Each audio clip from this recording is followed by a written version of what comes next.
या दृष्टीनं आमची लढाई सुरू राहणार आहे.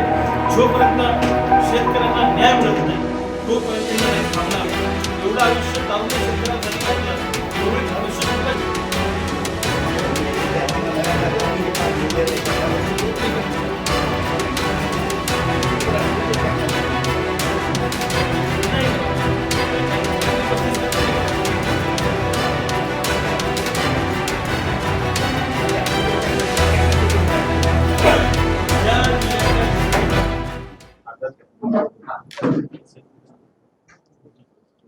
सरकारने जी कर्जमाफीची योजना आणलेली आहे ही योजना कर्जमुक्ती योजना नसून UTH ची स्कीम आहे, तडजोड योजना आहे.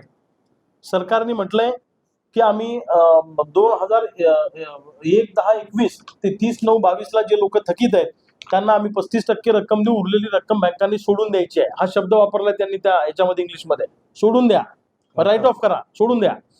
दुसऱ्या बाजूला 1/10/22 ते 30/9/23 मध्ये ज्यांचं कर्ज थकलंय त्यांना 55% रक्कम सरकार भरणार, वरची रक्कम सोडून द्या बँकेने. 1/10/23 ते 30/9/24 ला जे थकीत आहेत त्यांना 70% सरकार देणार, वरचे पैसे बँकेने सोडावे. 1/9/24 ते 30/9/25 85% रक्कम सरकार देणार, वरचे पैसे सोडून द्या. हे सगळं करताना शेतकऱ्यांचं सिबिल मोठ्या प्रमाणामध्ये खराब होणार आहे आणि त्यामुळे शेतकऱ्यांना एज्युकेशन लोन, त्यांच्या मुलासाठी व्यापारी लोन, होम लोन, इतर कोणतेही लोन किंवा शेतीपूरक व्यवसायासाठी मिळणारे लोन मिळणार नाही, फक्त पीक कर्ज मिळणार.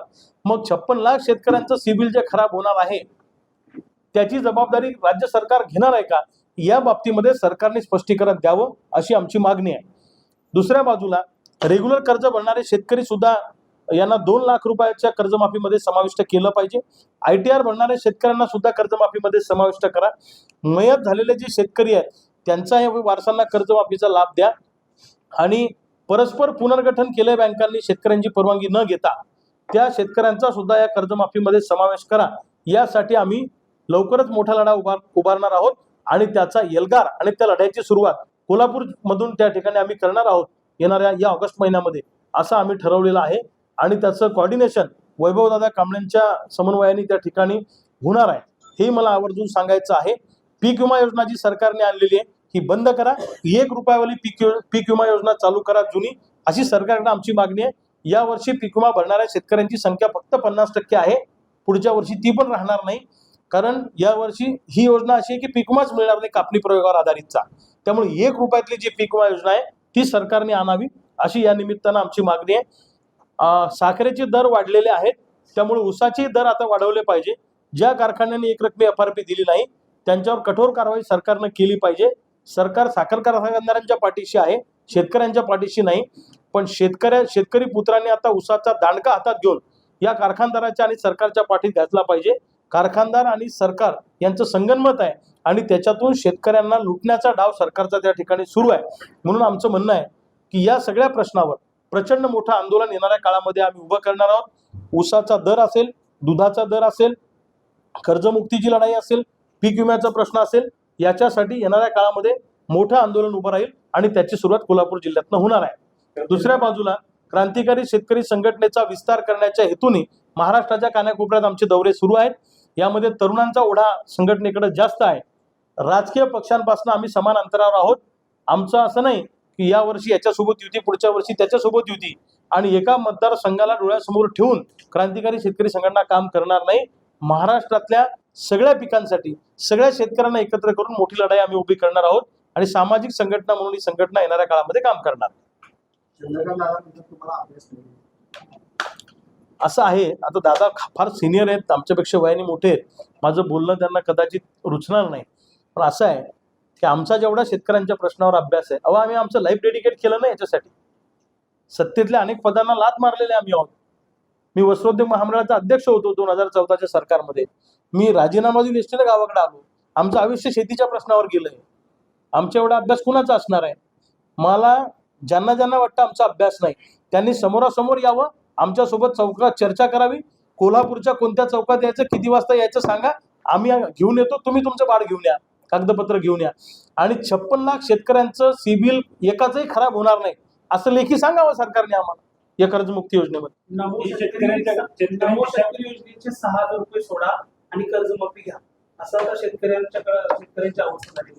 त्या संदर्भात म्हणजे आमच्या खिशावर बस स्टँडवर 1 लाख रुपयाचा दरोडा यांच्याच माणसांनी मारायचा आणि त्याच्यातलेच 500 रुपये काढून गुपचूप आम्हाला भाड्याला द्यायचे आणि आम्ही कसं तुमच्यावर उपकार केला अशा पद्धतीचं यांचं धोरण आहे.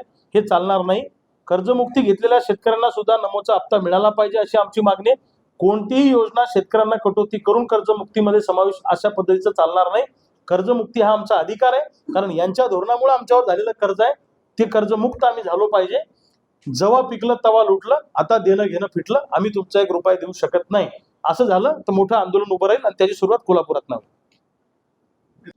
बँकांशी त्यांनी SLBCच्या माध्यमातून मिटिंग केलेली आहे आणि त्यांचं शब्द कालचा काय होतं की बँका तयार झालेल्या आहेत. म्हणजे बँका तयार झालेल्या आहेत, बँका कोणाचं ऐकतात? रिझर्व्ह बँकेचं ऐकतात, बँकांचं ऐकत नाही. माझं एवढंच म्हणणं आहे की तुम्ही कर्ज त्यांनी सोडून दिलं वगैरे हा भाग नंतरचा आहे, पण आमचं सिबिल खराब होणार नाही याची गॅरंटी काय? सिबिल खराब होणार ना. आता ही सगळी प्रक्रिया सुरू झाली. नेमकी कशा प्रकारे शेतकऱ्यांची सेवा करताय? मी सांगितलं ना की सरकारनं 2 लाख रुपये सरसकट कर्जमाफी करतो असं म्हटलं होतं, तर पूर्णचे पैसे भरले पाहिजे सरकारने व्याजासहित आमचे. आता तुम्ही आहे, तुमच्यावर कर्ज आहे समजा 1.25 लाख रुपये, सरकारनं पाठवले 70,000 रुपये, वरचे पैसे बँक तुम्हाला सोडेल आणि तुम्हाला बिझनेससाठी लोन घ्यायचं आहे, देणार नाही बँक. सिबिल खराब आहे तुमचं, वरचे पैसे तुम्हाला भरावे लागतील. राज्यातल्या कॅबिनेट मंत्र्यांना काहीच अधिकार नाही असं हो, कॅबिनेट मंत्र्यांना अधिकार असते तर त्यांनी तिथे बोलले असते ना. आज झालेला निर्णय कॅबिनेट मंत्र्यांना तिसऱ्या दिवशी कळतो. काही काही निर्णय जे कॅबिनेटमध्ये न होणारे निर्णय आहेत ते त्यांना नंतर कळतात. त्यांना अधिकार काय? अधिकार असेल तर अनेक कॅबिनेट मंत्र्यांनी आमचं सिबिल खराब होणार नाही याची गॅरंटी द्यावी. सिबिलवर का बोलत नाही? सिबिलवर बोला. 2 लाख रुपये आम्ही सरसकट माफ करू अशी घोषणा केली का नाही? मग व्याजासहित पैसे भरा ना बँकेमध्ये तुम्ही आमचे. अर्धवट का भरताय? मुद्दल का भरताय? नाही तर तुम्हाला नवीन पीक कर्ज मिळणार आहे, तुम्हाला लीजचा दाखला मिळणार. अरे पीक कर्ज मिळेल, पण पोराच्या शिक्षणासाठी लोन मिळेल का मला? पुढचे सगळे रस्ते ब्लॉक करतायत ना आमचे. म्हणजे घुमजाव करण्याचा प्रयत्न करायचा, दिशाभूल करायचा प्रयत्न करायचा असा सरकारचा अजेंडा आहे. हे आम्ही चालू देणार नाही. महाराष्ट्रातल्या शेतकऱ्याची ताकद काय असते सरकारला दाखवून देऊ.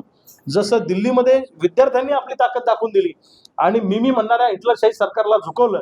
रोज रात्री यांना झोप लागत नाही म्हणून रात्री 2-2 वाजता व्हिडिओ करावे लागतात पंतप्रधानांना, तशी यांनाही रात्री 2-2 वाजता व्हिडिओ करावे लागतील अशी व्यवस्था महाराष्ट्रातला शेतकरी करेल.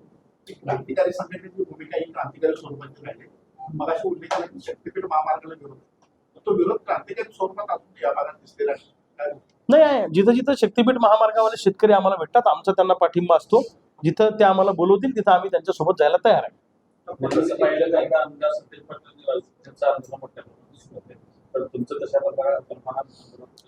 असं आहे, शक्तीपीठ महामार्गाला आमचा सुरुवातीपासून डे 1 पासून आम्ही विरोध केलेला आहे. वेळोवेळी मी माझ्या भूमिका मांडलेल्या आहेत आणि ज्या ज्या भागातले शेतकरी त्या त्या जिल्ह्यात गेल्यावर आम्हाला भेटतात त्या त्या भागातल्या शेतकऱ्यांना आम्ही पाठिंबा देतो. आमच्या बैठका पण त्यांच्यासोबत झालेल्या आहेत. जर आम्हाला बोलवलं त्यांनी त्या लढ्यामध्ये तर आम्ही जाऊ, ते काय अडचण नाही. शेतकऱ्यांनी बोलवलं तर जाऊ. तुमचं निरीक्षण काय? शेतकरी शक्तीपीठच्या बाजूने आहे, शेतकरी विरोधात. शक्तीपीठच्या बाजूने जे असणारे लोक भासवल्या जात आहेत हे सरकारचे एजंट आहेत. शक्तीपीठच्या बाजूने कोणी सामान्य शेतकरी नाही. लेकरापेक्षाही जास्त जीव आपण जमिनीला लावतो, लक्षात ठेवा. त्यामुळे कोणताही शेतकरी तशी जमीन द्यायला तयार होणार नाही. आणि शक्तीपीठ महामार्ग झाल्यानं काय आमच्या घरावर काय लय मोठे येणार आहे? हक्काची जमीन आम्ही देणार नाही. आणि शक्तीपीठ महामार्गासाठी कोणी मोर्चा काढला नाही, आंदोलन केलं नाही, मागणी नाही, कोणाचं काहीच नाही. समृद्धी महामार्गात सुद्धा शेतकऱ्यांचा विरोध होता, परंतु त्याचे नुकसान भरपाईला मोबदला जास्त वाढवून देण्यानंतर शेतकऱ्यांचा विरोध मावळला. समृद्धी महामार्ग झाल्याने शेतकऱ्यांच्या आयुष्यात काय फरक पडला? फक्त एवढंच झालं की आम्ही विदर्भातल्या लोकांचं आम्हाला 11 तास लागत होते तर आम्हाला आता 9 तास लागतात जायला, इतकंच झालं. शेतकऱ्यांचा एक्सपोर्ट किती वाढला? शेतकऱ्यांचा शेतमाल चालला का कुठे तिकडे? एक्सपोर्ट नाही वाढलं. ते जरी सांगत असतील तरी नाही. इकडे आम्हाला सोयाबीन मध्ये लुटायचं, इकडे आम्हाला कापसात लुटायचं, इकडे आम्हाला दुधात लुटायचं, ऊसात लुटायचं. आम्ही काय ते नटबोल्ट खायचे का? तर मलबार हिलवाला मंत्री मागे म्हणे ना, शेतीमुळे नाही उद्योगामुळे देशाची भरभराट झाली. आम्ही त्याला सांगितलं की अन्नधान्य खाऊ नका आम्ही पिकवलेलं, तू तुझ्या कारखान्यातून तयार झालेलं नटबोल्ट खा. विकास म्हणजे काय? विकास म्हणजे रोड, रस्ते, डांबर आणि एखादं मोठी बिल्डिंग म्हणजे विकास नाही. विकास म्हणजे आमच्या पोरांना चांगलं शिक्षण मिळालं पाहिजे, आमचं पोरगे परदेशात शिकायला गेलं पाहिजे, जिल्हा परिषद शाळेचा दर्जा सुधारला पाहिजे, नगरपालिकेच्या शाळेचा दर्जा सुधारला पाहिजे, आरोग्याची यंत्रणा चांगली झाली पाहिजे, सामान्य माणसाचं जगणं सुखकर झालं पाहिजे, त्याला सन्मानाने जगता आलं पाहिजे. याला म्हणतात विकास. विकास म्हणजे समृद्धी महामार्ग, शक्तीपीठ महामार्ग नाही. कॅबिनेट मंत्र्यांच्या अधिकारावर तुम्ही मगाशी विदर्भात एक निवडणूक ऑपॉर्च्युनिटी किंवा काय नेमकी म्हण आहे? आमच्या विदर्भात एक म्हण आहे की ज्याला काहीच अधिकार नसतात त्याला मालक सांगेल तसं ऐकावं लागतंय. ती म्हण अशी आहे की सांग पाटला काय लिहू, उपटपळाटी पेरगव. अशा गोष्टी हा मग काय. आणि त्यांना जर काही अधिकार आहेत तर त्यांनी बदल करून द्यावे कर्जमुक्ती योजनेमध्ये आम्हाला. सदाभाऊ नंतर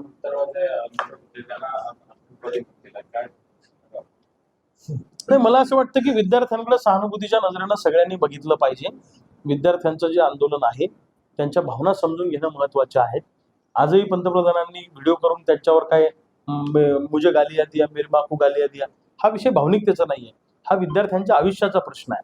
त्यामुळे या प्रश्नाला उगीच पाकिस्तानशी संबंध इकडे कुठे अशा पद्धतीचे संबंध लावू नये. विद्यार्थ्यांच्या प्रश्न समजून घेतले पाहिजे सगळ्यांनी, असं मला वाटतं.